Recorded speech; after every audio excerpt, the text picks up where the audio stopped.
Enter the world of forensic science, the science of crime, where a suspect's guilt or innocence can hang on a single piece of evidence.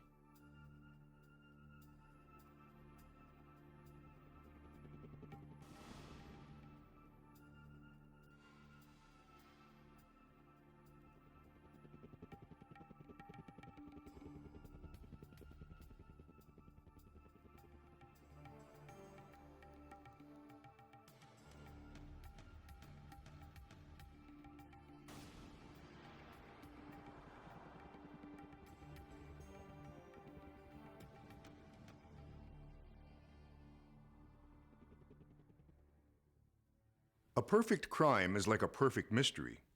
Only the criminal, the mastermind, knows how it was done. Exhibit A, the charred remains of a lottery ticket. The way Guido tells it, any good Samaritan would have done the same thing. The fire could have easily gotten out of control. He'd been going through rough times lately, but maybe good luck shines on the good. How else to explain why he even picked up the charred lottery ticket covered with gunk?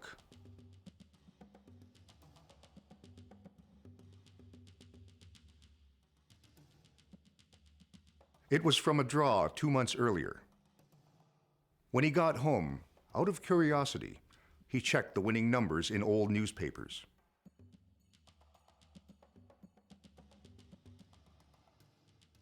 He couldn't believe it. He'd hit the special bonus, worth $100,000.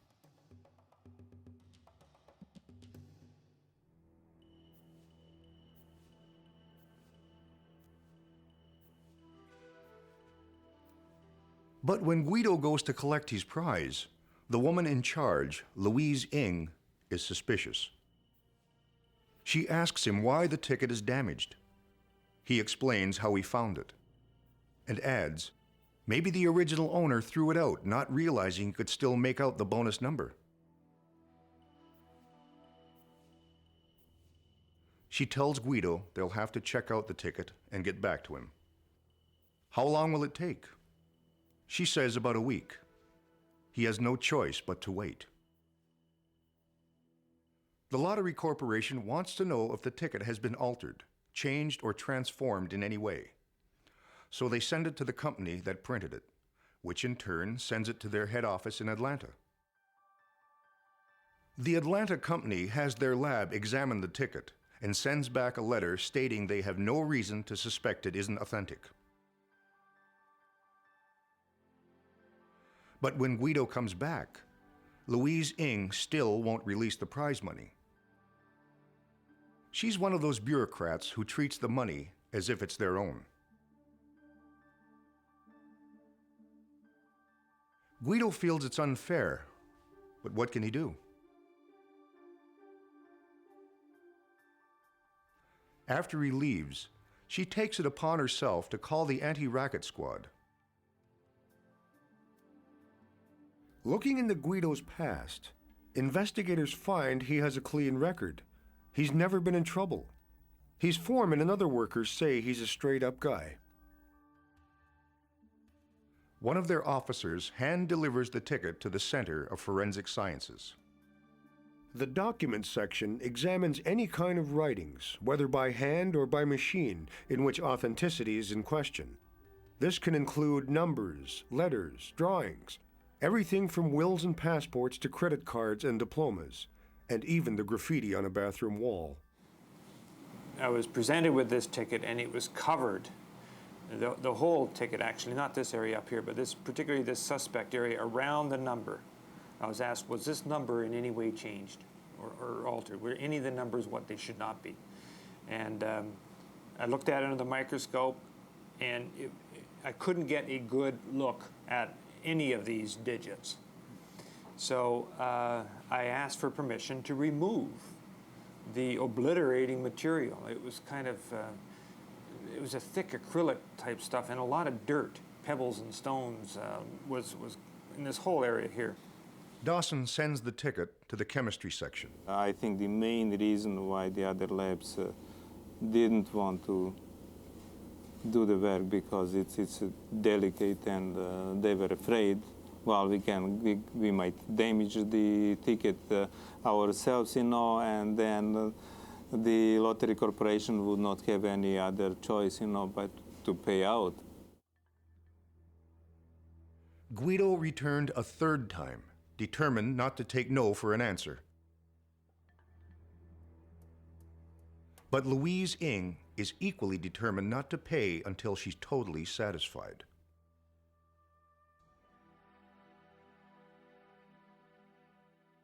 Steve Pausak put the gunk-covered ticket under a stereo microscope. But like many other discoveries in science, he was about to be aided by luck. As he goes to adjust the focus, his hand momentarily moves in front of one of the two lights, creating a one-sided beam. In that instant, he notices a thin line next to one of the ones. In order to examine it further, he'll have to remove the glue and gunk covering the ticket. The glue was, at this point, was probably about 1.5 millimeter thick, and it contained at least 2 layers. He uses chloroform to thin the glue. It takes days to get through all the layers without damaging the ticket. Finally, he can clearly see a little piece of paper stuck onto the main body of the ticket. The two ones are next to each other. They have slightly different fonts, one of the ones having been cut from another ticket. When I realized eventually from the moment I seen this sharp line close to the digit 1, I was convinced at that moment that it's forged. Guido had played the lottery and missed $100,000 by one number. Over the next weeks, he experimented with cutting and gluing pieces of tickets together, burning them in a controlled way, and camouflaging them with layers of glue and gunk. Then he made up the story about the fire. The fellow who did this alteration was very careful. I mean, that's a very delicate cut. He never went through the entire thickness of this lottery ticket. He only got the surface. So, I mean, this was a very delicate cut that he would have had to make in there, and must have had a microscope and a very sharp razor blade to do it, and then to peel it back very, very carefully. And then cut another one, get a number 1 from another lottery ticket, make the same cut, and then physically sink it right into the exact spot. Would have been, he did a very precise and careful job. But without all of the glue and the gunk on top, it still would have been quite clear that it had been added. Guido is arrested and charged with conspiring to commit fraud.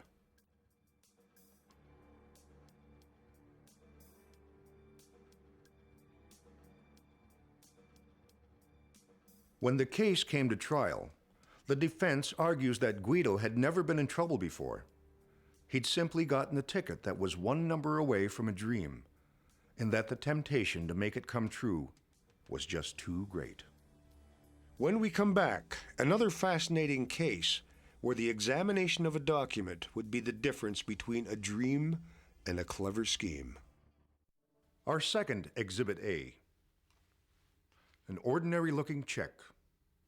It doesn't appear suspicious in any way, and yet it almost succeeded in being the perfect crime. Friday night at a big downtown bank. Just before closing.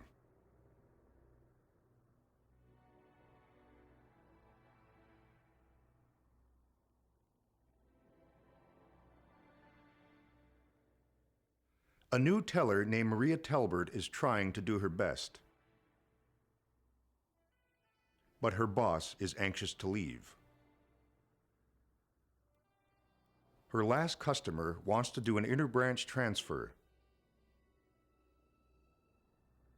At least, that's what she claimed.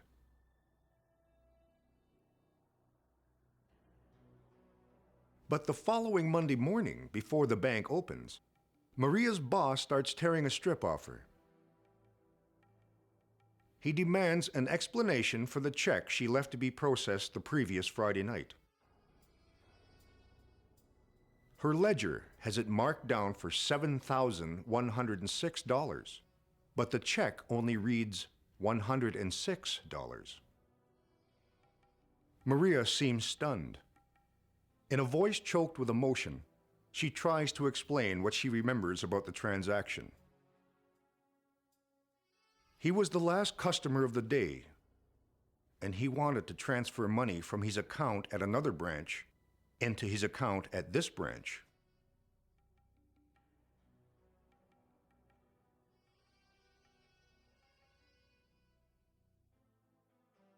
Everyone seems so impatient to leave that she decides to wait till Monday to do the paperwork.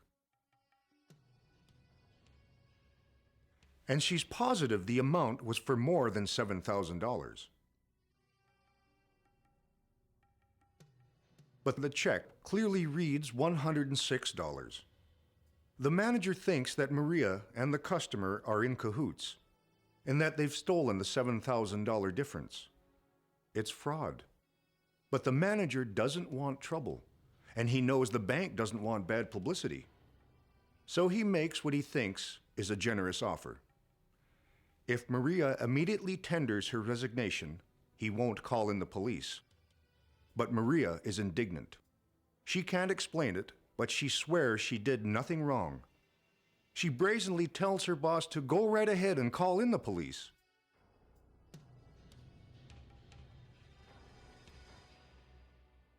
I dreaded fraud occurrences. I mean, when I was a uniform officer, you get the call to the store or the bank, and see Mr. Jones regarding a fraud. You go, oh God, give me a bank robbery, or give me a, break and enter, or, get me off this call. I didn't understand the process. I didn't understand the banking process and clearinghouses and debits and credits and all the rest of it. I basically sat with the supervisor. I said, hold it. I got to know what happened here. Tell me, explain to me. What impresses the investigating officer is that the young woman is so adamant. Normally, he wouldn't involve forensics on something like this, because it's small potatoes. But he has a feeling about this one. Once again, it ends up on Greg Dawson's desk. If it's suspected that a document has been altered or changed in some way, a person has to have done something to that to create the change. And I would examine it using just my handheld magnifying glass and look closely at the suspect areas, or even at the entire document for any paper fiber disturbance or discoloration. Dawson examines it under a microscope. I'm looking for anything on the check that would direct my attention, that shows it to be suspicious in any way. Is there any alteration to it? Is there any discoloration? Is the check properly made through a printer, or has it been created on its own? Erasures leave telltale signs that show up clearly under a microscope. Sometimes a document looks perfectly normal until you change the angle of the light.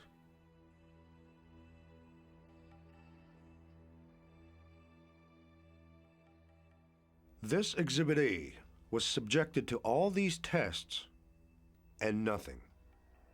Maybe it's not surprising. I could imagine how you could change this, but how could you alter this to read 7,000?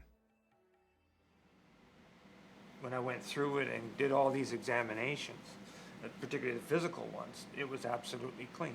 There's no indication. In fact, I looked at it and thought there's no room to write 7,000 on the amount line of this particular document. And I thought it just seems impossible for that to be. I guess Maria was lying. But wait a sec. Sometimes a document has been altered not by erasing something, but by adding something. Dawson tries one other test. He floods the check with ultraviolet light. And that clearly showed that the 70 was there. And the number 7 was in front. Maria had been telling the truth. The customer, Brian Hennessy, was the thief. Somehow, he'd handed in a check on Friday for $7,106.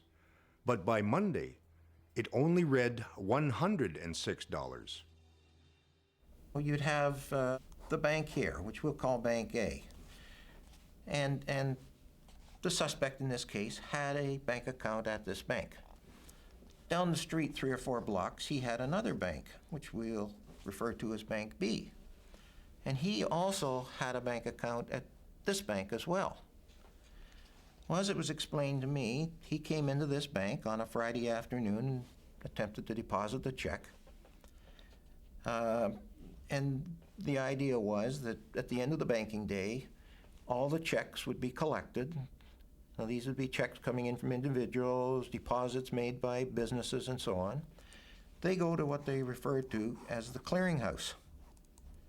And there the checks are sorted out and then sent on to the various banks.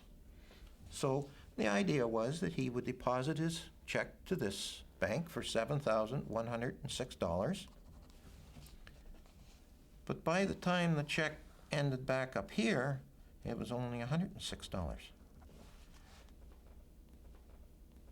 And to make it absolutely perfect, the bank would have routinely returned the canceled check, so Hennessy could have destroyed the only evidence.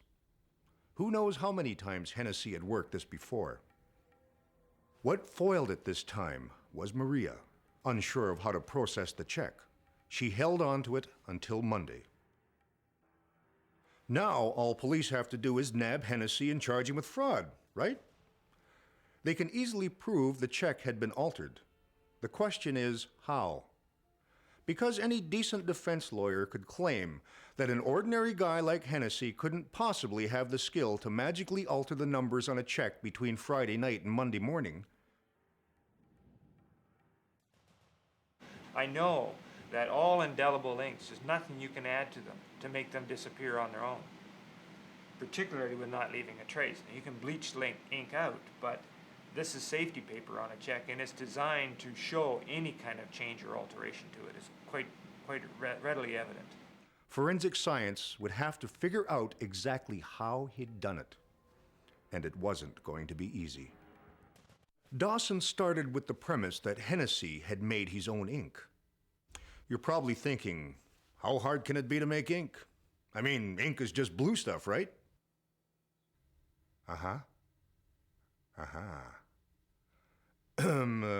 It's a good thing they have experts solving this. But even they were stumped. I didn't know what kind of product the person could have used. Who could have composed their own ink formulation to do this? You'd have to know an awful lot about chemistry and the ink industry. You'd have to, and I know that that inks are made indelible, so they cannot be changed. Regardless of what you add to it, the change that you want to make will be evident. I didn't know. I simply didn't know, and I just asked chemistry if they would happen to know, and nobody there knew. At the end of a frustrating week, Dawson arrives home to see his brother-in-law ambushed by his kids with a water gun full of ink. He is not amused until the ink suddenly begins to fade. The water guns have been filled with disappearing ink, the kind you might get at a joke store. Dawson realized he'd been working on the problem backwards. Instead of finding a way to make commercial ink disappear, he needed to find a way to make disappearing ink last longer. Joke store ink is basically an acid-based indicator known as thymolphthalene. It was thymolphthalene that was the active ingredient, and it's quite innocuous. But he also found out that if you increase the pH of that ink just slightly, you can make it last for a longer period of time. And how might Hennessy have changed the pH balance? Easy. With one of the main ingredients in household drain cleaners. By varying the pH balance, the ink could be made to stay visible for periods from minutes to days. Then, just by coming into contact with carbon dioxide in the air, it would vanish. So the trick here was for him to add just the right concentration, and he would have had to have done a lot of experimenting to find out exactly what concentration to add to make it last only 48 hours. He doesn't want it to last for a whole week. It certainly has to last more than one day, but to find the right concentration, and that's what he did. Hennessy had probably learned about inks the last time he'd been in jail.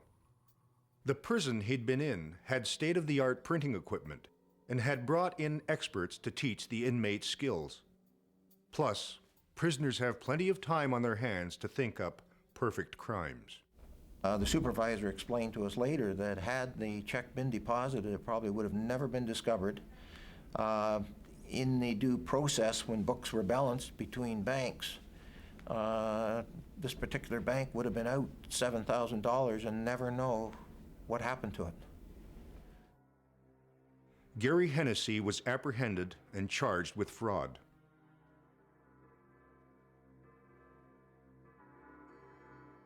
At his trial, Hennessy pleaded guilty, no contest, and was sentenced to 2 years less a day. Nearly the perfect crime. But due to an inquisitive cop and a tireless forensic scientist, an innocent teller was cleared and a clever culprit caught by this. An Exhibit A that just wouldn't disappear.